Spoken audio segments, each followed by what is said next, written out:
Welcome to Lesson 2 or Module 2, Building a Healthy Kitchen. I'm Laura Poland with Dietitian in Your Kitchen. Let's get started. In this lesson or module, we will start by reviewing the objectives and then we'll cover the nutrition and culinary lessons. You'll complete a knowledge check to ensure learning goals are being met. You'll then be able to watch the cooking demos that will bring what you've learned in this lesson to life in your kitchen. We'll then wrap up this session by setting some goals. Here are the objectives for Lesson 2. By the end of the lesson, you will be able to identify and select ingredients or staples for different kitchen zones. Apply knowledge of label reading to pantry selection, apply knowledge of flavor combinations to recipe creations, and demonstrate appropriate use of kitchen equipment to different tasks.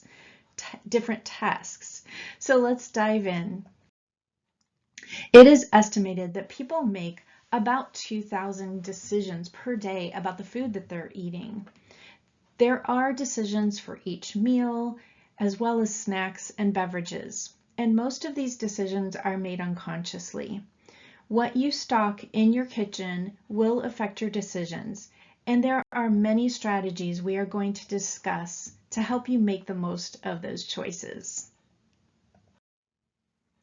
The number one strategy to ensure success is to have an environment that supports healthy habits. When your environment is stocked with foods that support you in meeting your health goals, you are more likely to succeed. When referring to the zones in a healthy kitchen, we are referring to your refrigerator, freezer, pantry, and countertop. While certain foods like apples, pears, and oranges can be stored in the refrigerator, keeping a few of them on the counter can encourage consumption. Also, some foods such as avocados, melon, and pineapple ripen well on the countertop and then can be moved to cold storage in the refrigerator for a longer life. So let's start with your refrigerator. Stock the refrigerator zone with a variety of nutritious foods, including fruits, vegetables, dairy, or non-dairy alternatives if required. Prepared foods, condiments that require refrigeration, nuts and seeds, and lean protein can also be stored in your refrigerator. Prepared foods include dishes that you've made or perhaps ones that you've purchased, such as a rotisserie chicken or hummus. We recommend storing nuts and seeds in the fridge to keep them fresh longer, particularly those that are sensitive to temperatures like Brazil nuts and macadamia nuts. Examples of lean protein to store in the refrigerator include chicken, turkey, and seafood. Where you store your food inside your refrigerator matters, especially for its food safety. It is best to store prepared food and minimally processed food towards the top of your fridge. Any raw meat you store should be on a plate or a container at the bottom shelf of your refrigerator, and fruits and vegetables in the corresponding drawers, so they can be kept crisp longer. So some tips for success here. Prep and chop vegetables so they are ready to use and then store in clear mesh bags or containers so they can easily be seen. Prep sturdy greens like collards or kale by washing and cutting and then drying them. I love keeping mine in a Tupperware container, so all I have to do is grab it and put it in bowls, and I got a good start to a salad.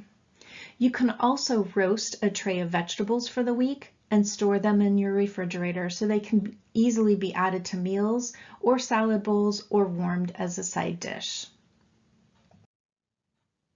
Now let's turn our attention to your freezer. Stock your freezer with frozen fruit and vegetables and minimally processed foods like frozen grains and pizza crust. Frozen produce has the same nutrient content as fresh produce and lasts longer. Why? Believe it or not, produce is picked at the peak of season typically, and then it's flash frozen, so the vitamins and minerals are locked in. So don't be afraid of those frozen fruits and vegetables. Do be on the lookout for any added ingredients, such as a butter sauce, which might be added to a frozen vegetable. While you can keep nuts, seeds, and whole grain flours in the refrigerator, you can also store them in the freezer to extend their shelf life even longer. These foods have delicate, healthy fats, which can go bad quickly when stored in a warm pantry, so they are best kept in your fridge or freezer. The freezer is also a great place to keep leftovers. For example, if you have a big pot of soup, consider freezing half of it in individual containers so you can pull them out as you need them, maybe for lunches or a quick dinner. You can also freeze cooked grains, protein, beans, lentils, and baked goods. Here are some helpful freezer tips for success. Make sure you label everything with a name and date, and freeze individual portions so you can easily take what you need.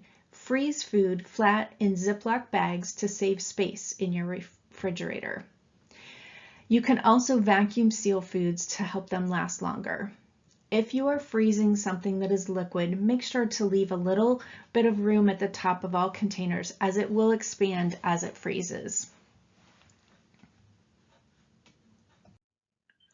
There are a few ways that you can thaw food when you are ready to take it out of your freezer. To thaw in your refrigerator, you want to place it on a plate and put it on the bottom shelf. Thaw it over a day or two, depending on the item, and then cook within 3 days once it is thawed. You can also thaw in cold water. In this case, you would place in a watertight package, place your frozen item in a watertight package, submerge it in cold water. You want to change the water every 30 minutes as necessary, up to 3 hours. You do then want to cook it immediately or return to the refrigerator to store until it's ready to cook. In a microwave, you would place the food in a microwave safe container and cover it and follow the instructions to defrost. In this case, you want to, I always tell it to under defrost. So if I know I'm thawing a pound of meat, I will actually only thaw it until my microwave it's only 3/4 of a pound of meat. And so that way I make sure that it doesn't start cooking on me. Food safety is critical, and it is important to note that foods can only be refrozen if they are cooked after being thawed. Also, when planning meals, think a bit about what you are thawing to estimate how long it will take to thaw. A fish fillet will thaw easily overnight, whereas a whole chicken or large container of leftover stew would take 2 to 3 days to fully thaw. When it comes to building a healthy pantry, think about stocking up on things like canned protein like tuna, chicken, and sardines, canned vegetables like beans, canned or jarred tomato products like prepared tomato sauce and diced tomatoes. Also consider olive oils and vinegars. I'm sorry, not olive oils, but olive oils in general. I like olive oil, of course. Vinegars, dried beans, grains, pastas, shelf-stable stocks, these types of things. Other items to store in your pantry include nuts and seeds, as we mentioned before, or your refrigerator, and also dried fruit. Breadcrumbs and flavor boosters like herbs and spices, capers, pickles, canned chilies, mustard, ketchup, hot sauce, and mayonnaise, and of course these things should be stored in the refrigerator once you open them. You can also store baking items, flours, sugars, tea and coffee, potatoes, sweet potatoes, and onions. Your countertop can be a useful space to encourage consumption of healthy foods and to also accelerate their ripening.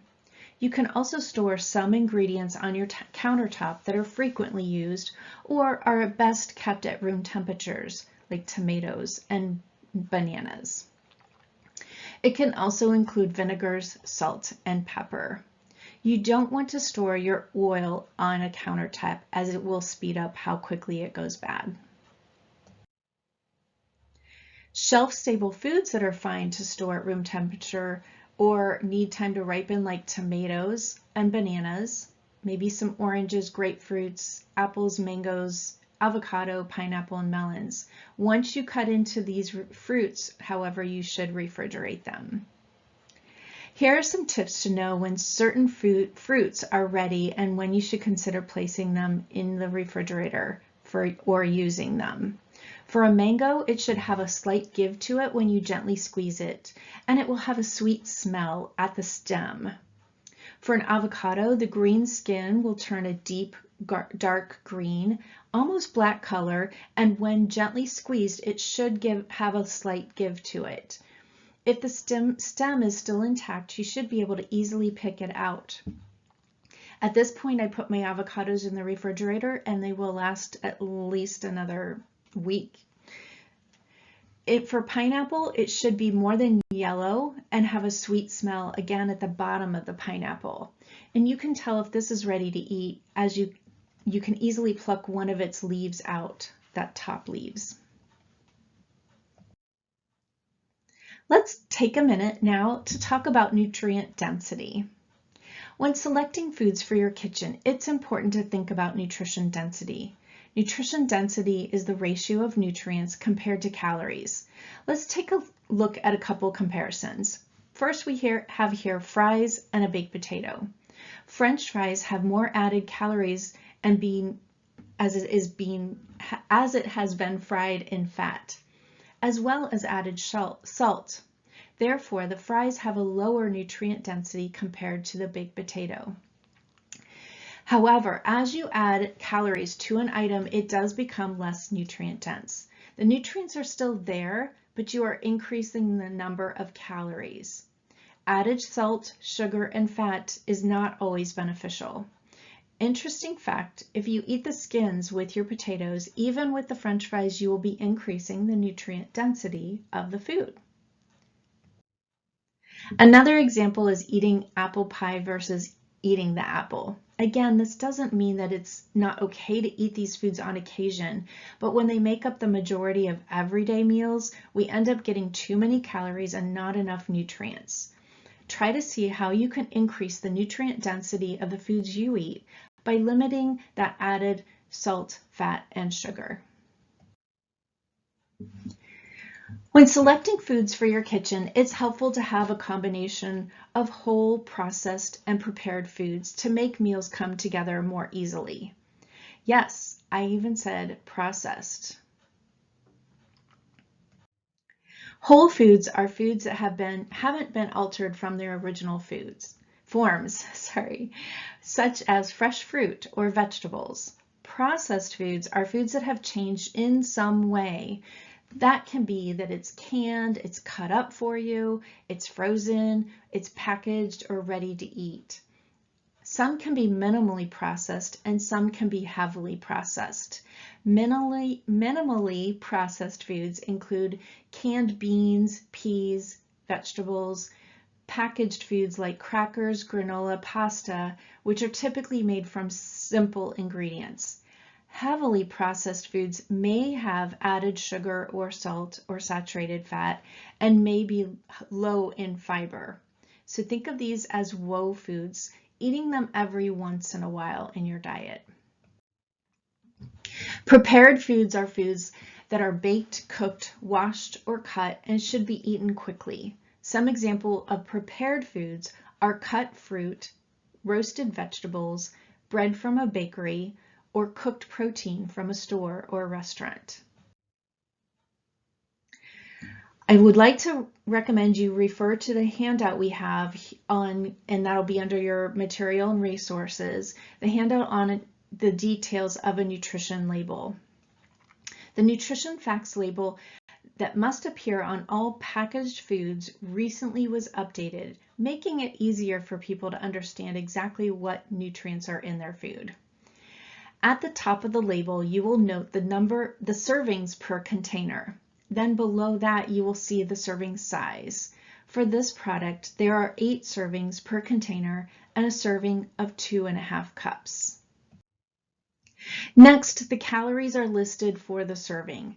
Below that, you will see the amount of total fat, which includes saturated fat, trans fats, and unsaturated fat. The percentages on the right of the nutrition facts panel help evaluate how a particular food fits into your daily meal plan. Percent daily value is for the entire day, not just one meal or snack. Daily values are the average levels of nutrients for a person who consumes a 2,000 calorie a day diet. Now keep in mind, some of us may need a little bit more than 2,000 calories and some of us may need a little less than 2,000 calories.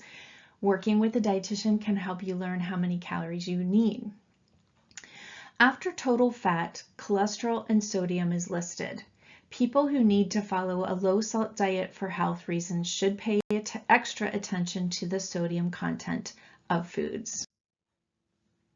After this, the total carbohydrates are listed, and there are a few important things to take note of here. The first is dietary fiber. We need 25 to 35 grams of fiber per day, but most of us are only meeting half of that. The total sugars line includes both naturally occurring and added sugar. We'll discuss this in a little more detail in the next slide. Next, we have protein and then several important vitamins and minerals, vitamin D, calcium, iron, and potassium. These nutrients are spotlighted on the label because they are very important to our health and many Americans don't get enough of them. In this example, there is an insignificant amount of these nutrients in the product. If you are working to increase your iron intake, for example, you would want to also see it listed with a percent daily value next to it, not as an insignificant amount. All right, so as promised, a special note about added sugar. Added sugars are added during the processing of food. Added sugars include things like sucrose, which is sugar, dextrose, syrups, honey, basically anything that does have the OSE at the end of the word. New labels now have to list added sugars separate from the total sugars in the product. The total sugar reflects both added sugars and naturally occurring sugars. An example of naturally occurring sugar is the sugar that's found in fruits or milk and dairy. The Dietary Guidelines for Americans recommends limiting calories from added sugars to less than 10% of your total calories per day. If you look at a nutrition facts label, 4 grams of sugar is equal to 1 teaspoon of sugar. So for every 4 grams of sugar listed on the added sugar line, that is equal to 1 teaspoon of sugar. It is recommended that women and children 2 years and older have no more than 24 grams of added sugar per day, which is the equivalent of 6 teaspoons. For men, it is recommended to have no more than 36 grams of added sugar per day, or the equivalent of 9 teaspoons. Please note, I say this recommendation because most of us are nowhere near it. So I'd also like to strongly encourage you to first think about what might be missing from your diet as you add in more fruits, more vegetables, dairy, and fiber. You will have less need for these added sugars, and it will help you to be able to control your intake much easier. If you simply remove sugar and you are still not getting adequate nutrient-dense foods your body needs, you are simply going to crave more sugar and then fail. This is what happens for a lot of my clients. When selecting a packaged product, examine the ingredients. Ingredients are listed by order of weight. So for the label on the right, sugar is listed second, meaning there is a lot of sugar in the product, second to water. Common allergens are noted at the end of the ingredient list. And in general, you may see labels like this that have a lot of wording on them. Doesn't necessarily mean that what's in that is ultra processed, but sometimes it does. So I would like to point out that a lot of the words that are listed in this particular label, for example, the calcium carbonate, that provides calcium. The Alpha tocopherol acetate is like a vitamin A. Ascorbic acid is vitamin C. So, and there's a ferric phosphorite, that's iron. So even though these words may seem scary, they're not all terrible for us. They're not, it's just a way of listing the added nutrients that might be added into an ingredient list. So if you ever have any questions about what's on an ingredient, and if there's a concern that you have about an ingredient on a food label, don't hesitate to reach out and ask your dietitian.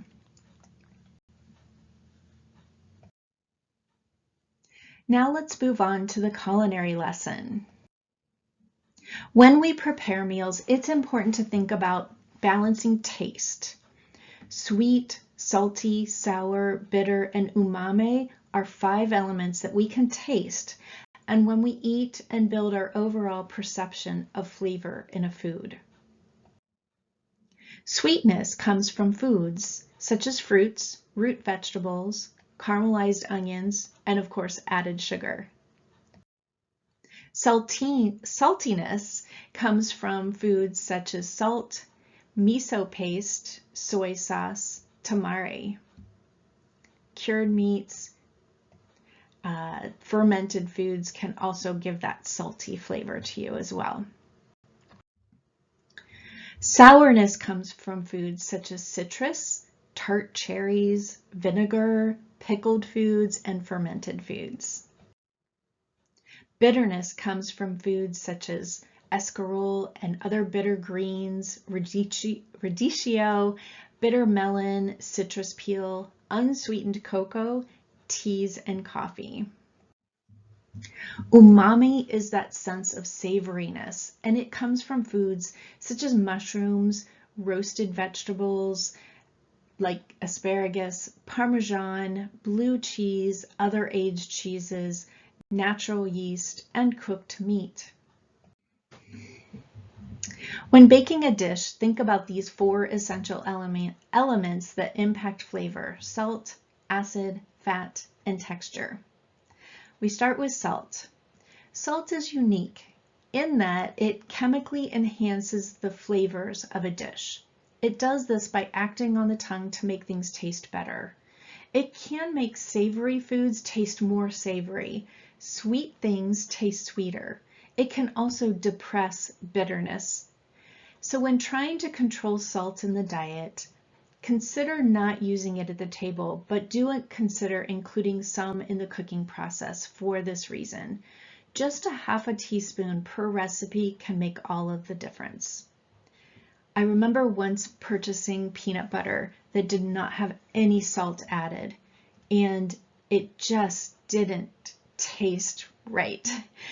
When I added a little bit of salt, I think I added a half a teaspoon, no more, to the product, it brought out the flavor so much better. So in a whole jar. So I always buy my peanut butter with 2 ingredients, peanuts and salt. Acid adds brightness and contrast. It can also balance a dish that may be rich. Examples of acids include vinegar, citrus juices as well, such as lemon, lime, even orange. Fat brings richness and silkiness to a dish. It can improve that mouthfeel, which includes foods such as oils, but also avocado and fat-rich proteins like your fatty fishes, salmon, and tuna. Finally, texture. Texture is important and can impact the enjoyment of recipes. Foods can be crunchy, creamy, chewy, crumbly, and sticky in texture. Texture can also vary based on the level of cooking. Let's look at broccoli, for example. When it's raw, it's very crunchy. When it's steamed, it becomes softer to bite. When it's roasted, it can either be soft or crispy depending on how long you roast it. Recipes with a combination of textures generally provide a better eating experience. If a recipe you've made tastes flat or boring, ask yourself which of these elements might be missing.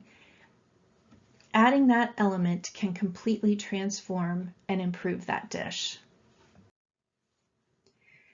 Please again refer to the resources we've provided in this lesson on cooking oils.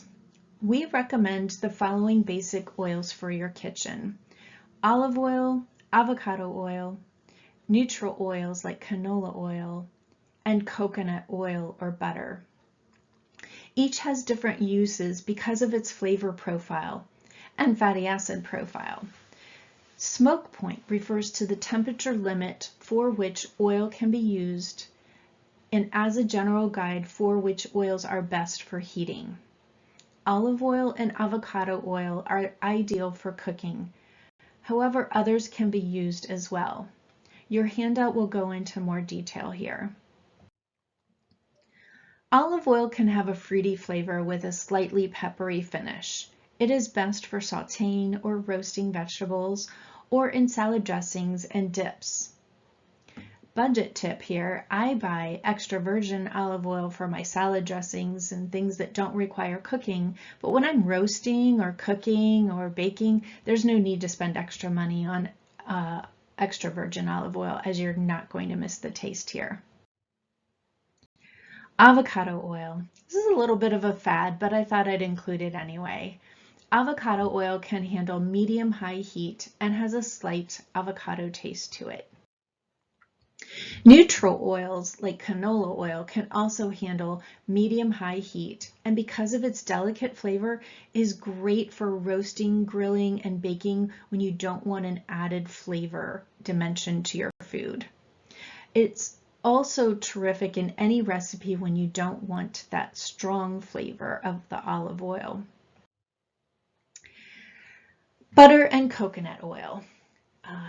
Coconut oil can have a slight sweetness to it, as does butter, which makes it a good choice when you're using it for baked goods, breakfast foods like pancakes, or sweet vegetables like butternut squash.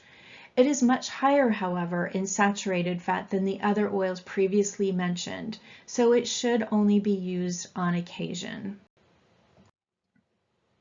Now let's talk about some common vinegars and their uses. Vinegars add acidity to dishes. They each have different flavor profiles and colors, all of which can impact a recipe. Red or white wine vinegar are tangy and add brightness to dressings, sauces, marinades, and they're ideal for pickling. White wine vinegar is a bit more delicate than red wine vinegar, which packs a stronger acidic punch. Balsamic vinegar is the sweetest of all vinegars, and it's blackish in color. It is made from fermented grapes, and it's best used in salad dressings. White balsamic vinegar tastes very much like balsamic vinegar, but it is clear, so it will not add a color to your dish.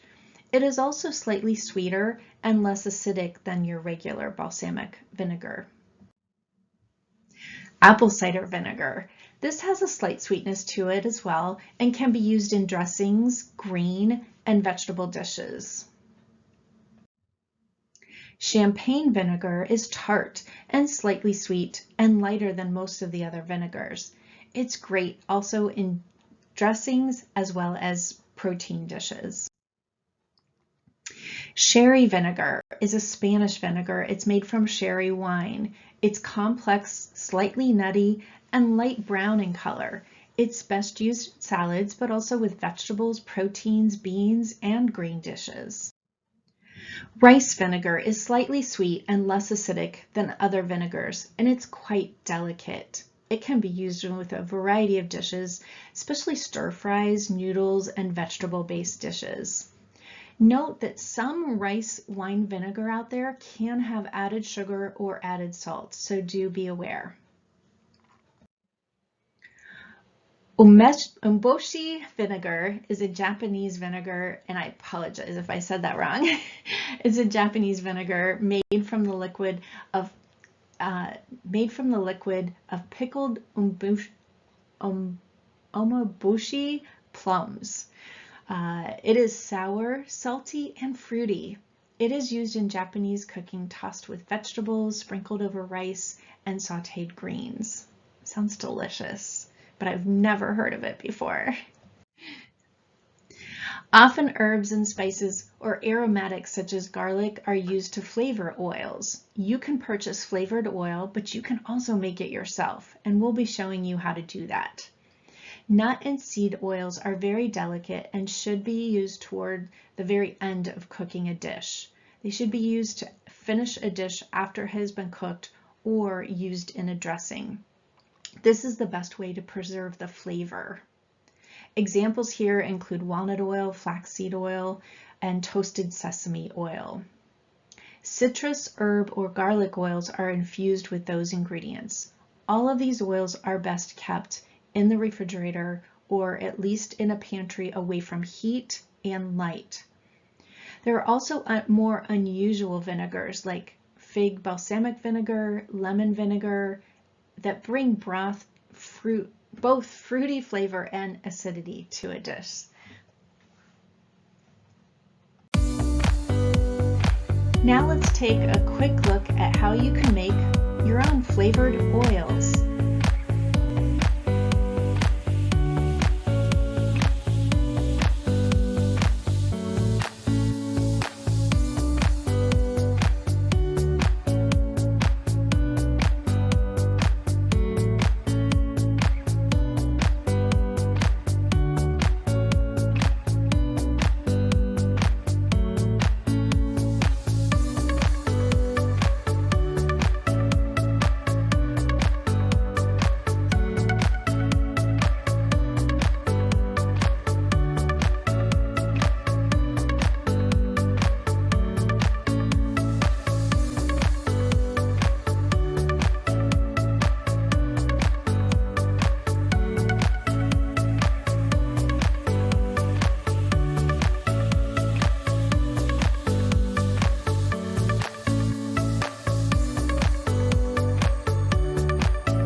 Herbs and spices, whether fresh or dried, add a lot of flavor to dishes. Herbs and spices also offer antioxidants and may have anti-inflammatory, antibacterial, and antimicrobial properties. First, let's discuss the difference between herbs and spices. Technically, herbs are obtained from the leaves of plants, whereas spices are obtained from flowers, fruits, seeds, and roots. Both can be used fresh or dried. A general rule of thumb is that if a recipe calls for fresh herbs, but you only have dried on hand, cut the amount designated by 1/3. Some essential herbs are more hardy.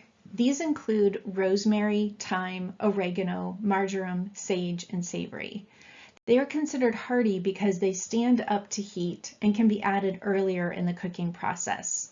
Fresh, hardy herbs can be added whole and removed before serving. But if you are using them chopped in a dish, it's important to pick off the leaves and discard the tough stem. Delicate herbs include basil, tarragon, dill, mint, cilantro, parsley, chervil, and chives. They are generally chopped, torn, snipped, and added toward the end of cooking to provide the most flavor. They tend to bruise and turn brownish black easily, so it's best to handle them carefully and not add them too soon to your dish. Other herbs include lavender, lemon verbena, sorrel, and bay leaves. The following essential spices are found in dishes across many cultures and most commonly found in kitchens. They include cumin, coriander, garlic powder, red chili flakes, paprika, cinnamon, ground turmeric, and fennel seed. The following seasoning blends on the right use many of these essential spices plus additional ones. Chili seasoning is made with ground peppers like chili, paprika, cayenne pepper, garlic powder, onion powder, and cumin. Shawarma is a blend used to season meat and poultry in Middle Eastern cuisine. It typically includes cumin, coriander, turmeric, paprika, cinnamon, and black pepper, but may include others depending on the region.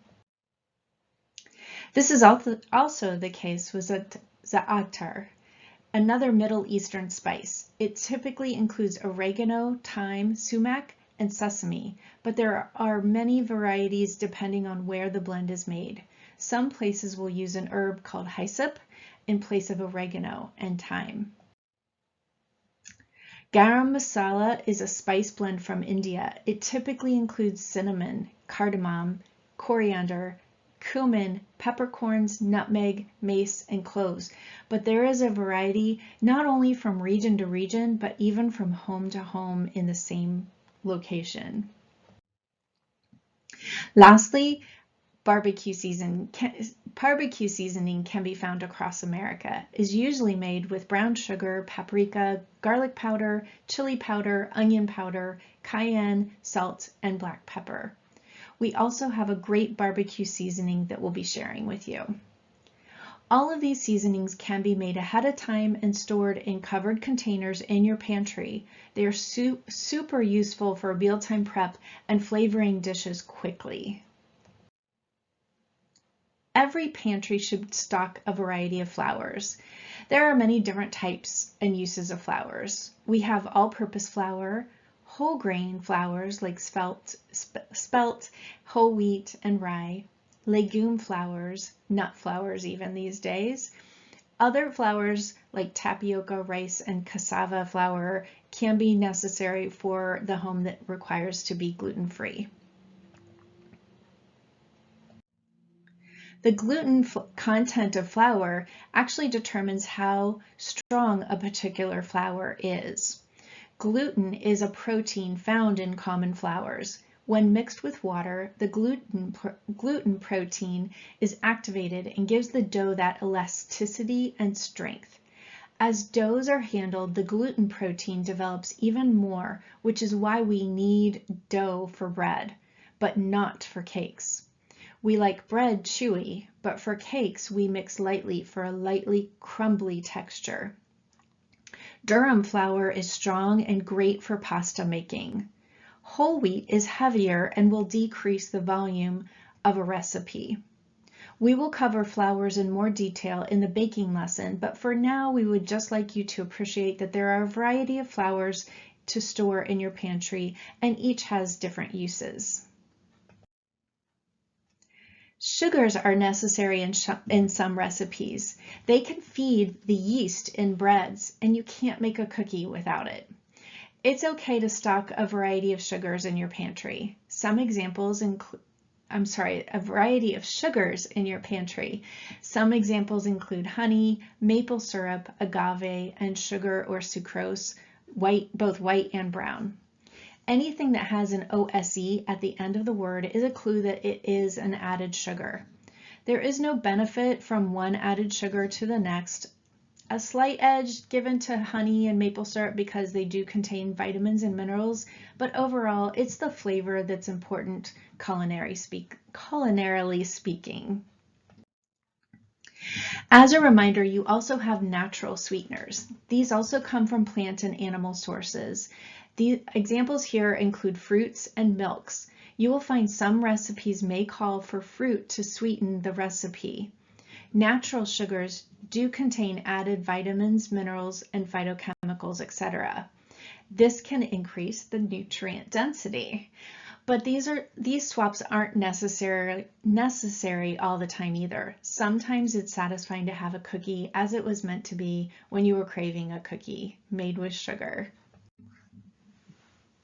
As we near the end of this lesson, let's review what we have learned. You will be asked to answer these questions in the following knowledge check. What are 3 foods you can keep in your pantry to build healthy meals? Canned beans, grains, pasta, and stocks are all appropriate answers here. What are 3 frozen foods you can keep in your freezer for easy meal prep?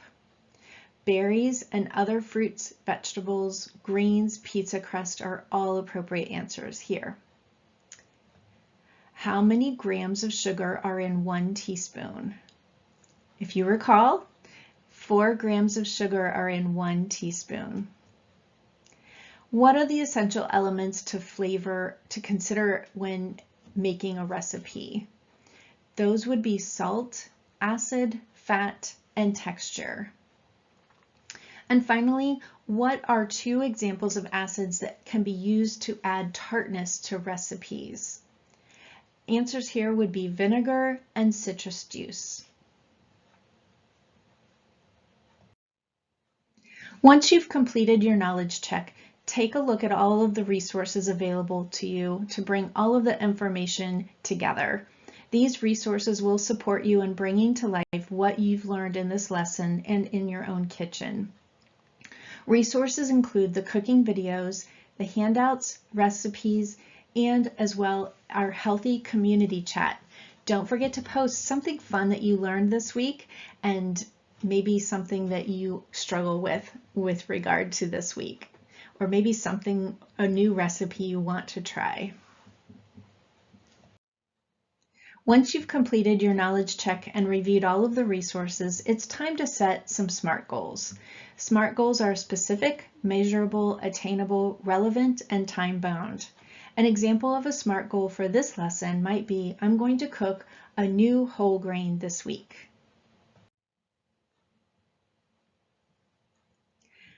I hope you enjoyed Module 2, Lesson 2, Building a Healthy Kitchen. Let's get cooking.